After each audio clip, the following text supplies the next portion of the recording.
One night, one canterano, 5 goals. But that's not even the best part of this performance. Welcome to Positively Madridista, where it's all about respect, gratitude, and love for the badge. This is how Madrid wins: intensity and purpose. What I love about this game wasn't just the scoreline, it was the intent. From the very first minute, you could see Madrid coming out with speed, with purpose, pressing, recovering fast, and playing like a team that knows who it is. So let's break down this game. I'm gonna talk a little bit about the game, what happened throughout, and then I'm gonna give some takeaways and what we can take forward from yesterday's game. Early on, Vini set the tone. There was a bad ball out back.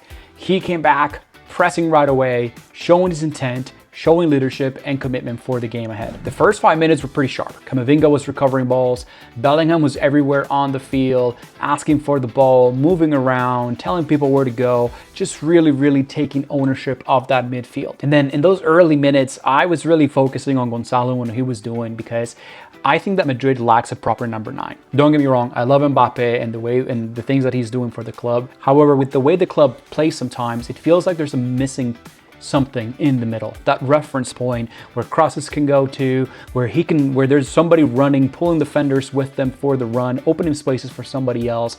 And Mbappe, Vini, when they're playing together, this doesn't happen as much. They just have to come up with a way forward because there's nobody opening gaps, there's nobody as a reference. So I was really paying attention to Gonzalo and see what he was going to do, what would happen when he made those darting runs, and what that would all look like. And it was showing. There was a true number 9 in the center, and you could tell the runs were pulling defenders and we're really opening up spaces for Madrid. Overall, in this first few minutes of the game, Madrid was moving as a unit. They were recovering the ball quickly and really putting a lot of pressure and intensity on Betis. In this first 15-20 minutes, there were a few corners that happened, and I was thinking, should we be better at corners? We got a lot of height, a lot of power, great passers of the ball that can put it on a dime. Why don't we make more danger from these positions? Obviously, we would see something about that later on in the game. By the time the 17th minute came around, I started to think, okay, we need a goal. We need a goal for morale. We need a goal so the guys are encouraged to continue with the press. Unfortunately, it came. At the 20th minute, Gonzalo came in with his first goal at the Bernabeu, first goal of the year. Just a wonderful goal. It's always great to see Canteranos succeeding at the Bernabeu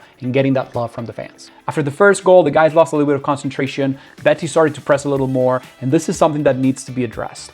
After goals, the team needs to stay focused. They need to keep the press on. They need to make sure that they are keeping that lead intact, especially in those early minutes after the first score. Because, those following minutes after the goal, as it's normal, Betis really started to press and really tried to make something happen. And this is where some of the guys really stood out. Bellingham, Camavinga, Tchouaméni were doing a great job holding down the fort during this time. Also, I noticed in the first 25 minutes or so, Gonzalo really just moving around, asking for the ball, looking for spaces, and not only that, but really putting pressure on the fence.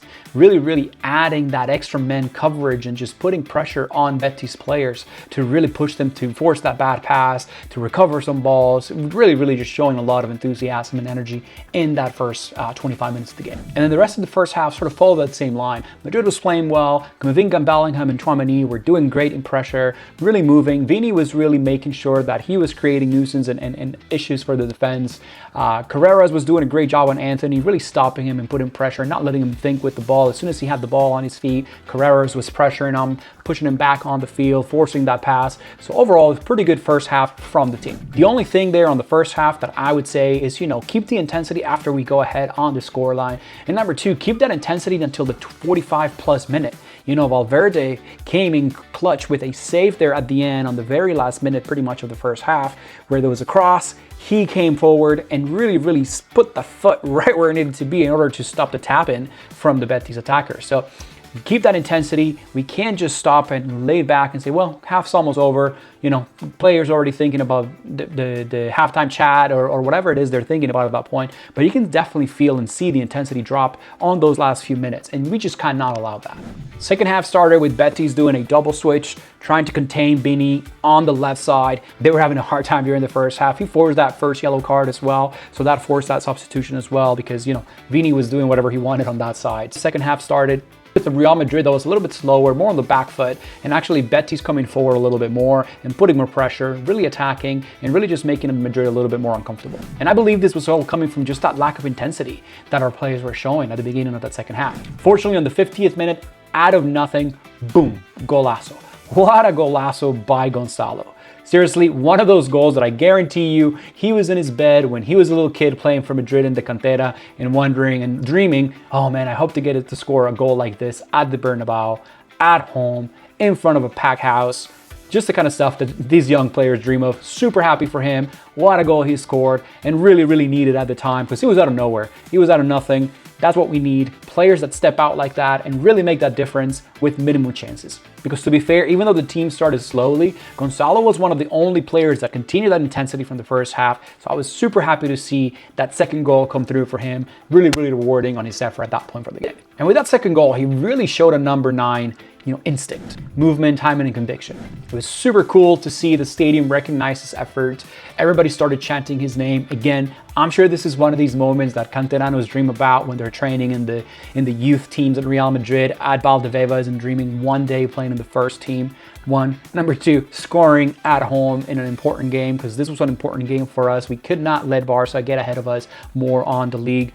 And not only that, but number 3, with an absolute golazo. What an absolute screamer. The control of the ball, the turn, just placed it with such finesse and quality. So I'm sure when the stadium started chanting his name, first, very well deserved, and number 2, super happy for him. I'm sure he'll be telling the story to his kids, his grandkids, and everybody forever.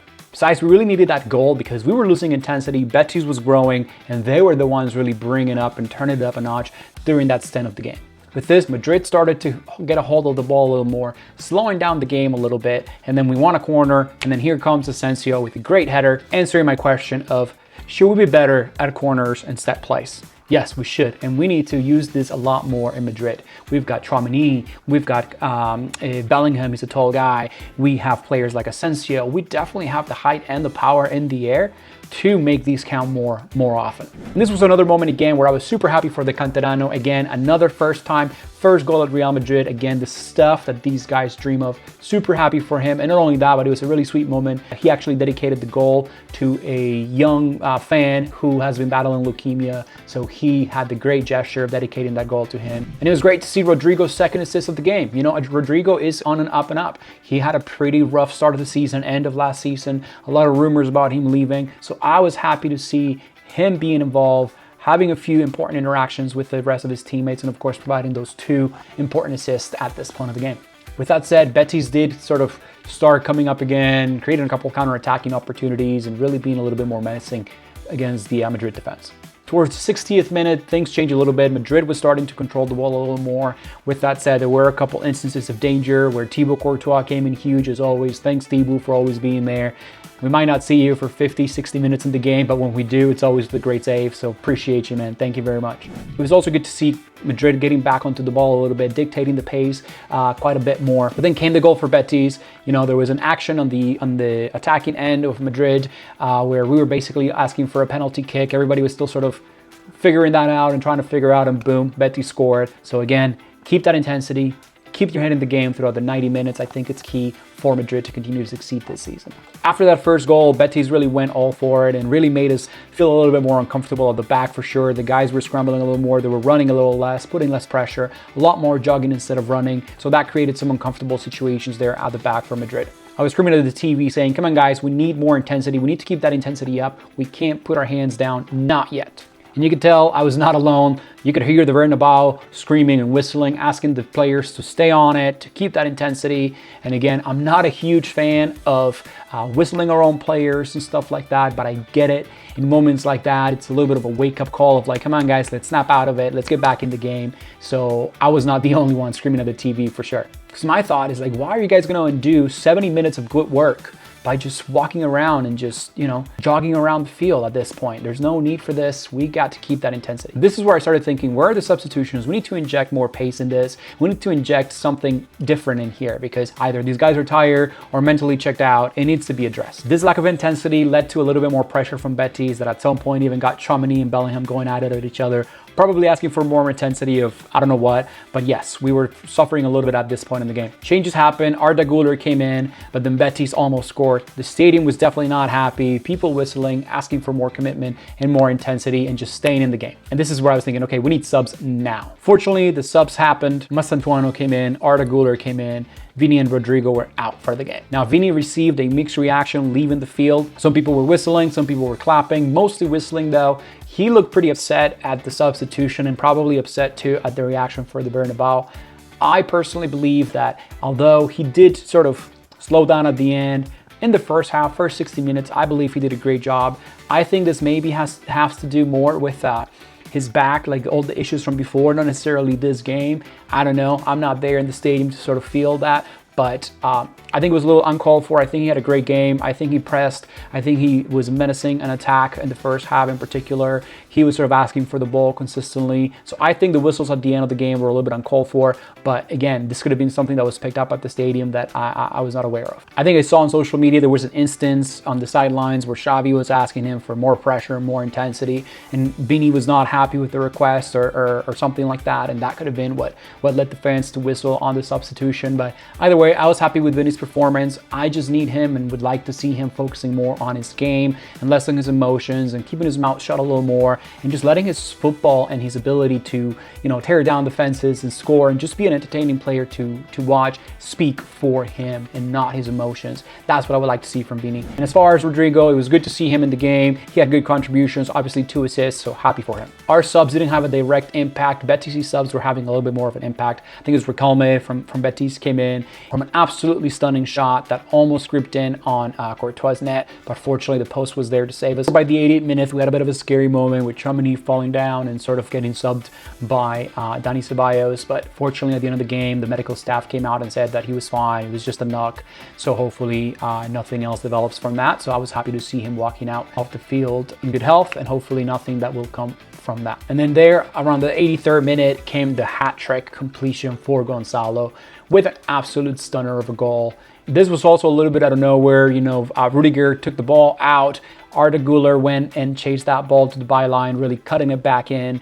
And with the back heel there, Gonzalo with a number 9 instinctive finish that really sealed a perfect hat-trick. Left, right, and a header. Again, super happy for him. His first hat-trick at the Bernabeu. Able to take the ball home, signed by all his teammates. Memorabilia that he will keep forever. Always super happy to see the Canteranos succeed at the Bernabeu. And finally, he got subbed out so he could be appreciated by the fans, getting a standing ovation, people chanting his name. Again, a night that I'm sure he will never forget. So congrats, Gonzalo, for a wonderful night. Happy to see that. And I hope many more come your way. Just like that, subs were bringing a little bit more intensity. Arda was moving the ball. Ceballos controlling the ball a little more. Mastantuono show a couple instances of creativity and sort of finding empty spaces. And then just like that, boom, final goal by Fran Garcia. Again, another Canterano scoring at the Bernabeu. Happy for him. I think Fran Garcia is a workhorse. I think he's the kind of player that doesn't have all the skills, and maybe he's not as flashy and not as marketable and all these things, but it's a player that every time he comes in the field, he leaves everything for the badge. And that's what I want to see. That's what I like to see. That's what I think Real Madrid players should do every time they're on the field. I've never seen him sort of, I don't feel like being here type of thing. He just always seemed happy to be there. He's always willing to give everything for the team. So I was super happy to see him score and get that bit of joy for his performance, although short, impactful. And of course, that goal came from an assist from Valverde, and I cannot say enough nice things about Federico Valverde. He is an absolute animal. To this day, probably my favorite player in Real Madrid and in the world probably. Just his work ethic, his running, his ability to just play anywhere on the field, always doing what's best for the team, not what's best for him. Just humble, workhorse with a lot of skill, power, you name it. Another great performance by our captain. He can be my captain any day. Final thoughts for the game though. I think that this game reminds us of a couple of things. Number one, it's not always about the biggest stars. It's about players who give everything for 90 plus minutes. Of course, yes, we need to keep more intensity against bigger teams. The times where we were off the gas in this game, Betis was able to press and create chances. Fortunately, they were not able to capitalize on those chances. Moments like that versus Barcelona, versus Man City, versus Atletico might not come as favorable. They might capitalize on those more, really exposing those gaps in intensity during the game. We just can't relax too much. We just cannot relax until the end of the game. Sure, change the intensity, but if you're going to do that, then you need to change the tactic in order to keep the ball more and maybe slow down the tempo and whatnot if you're not able to keep that intensity for 90 minutes. But the commitment and the delivery of quality of football cannot go down. These type of nights build confidence and they build belief. And with the Supercopa coming up, I think the team showed hunger and hopefully they're able to carry that momentum to that semifinal. And there you have it, guys. My thoughts on yesterday's game. Let me know what you think on the comments below. Like, share, subscribe, many more like this coming. And as always, respect the badge and stay grateful. Positively Madridistas. Until next time, a la Madrid.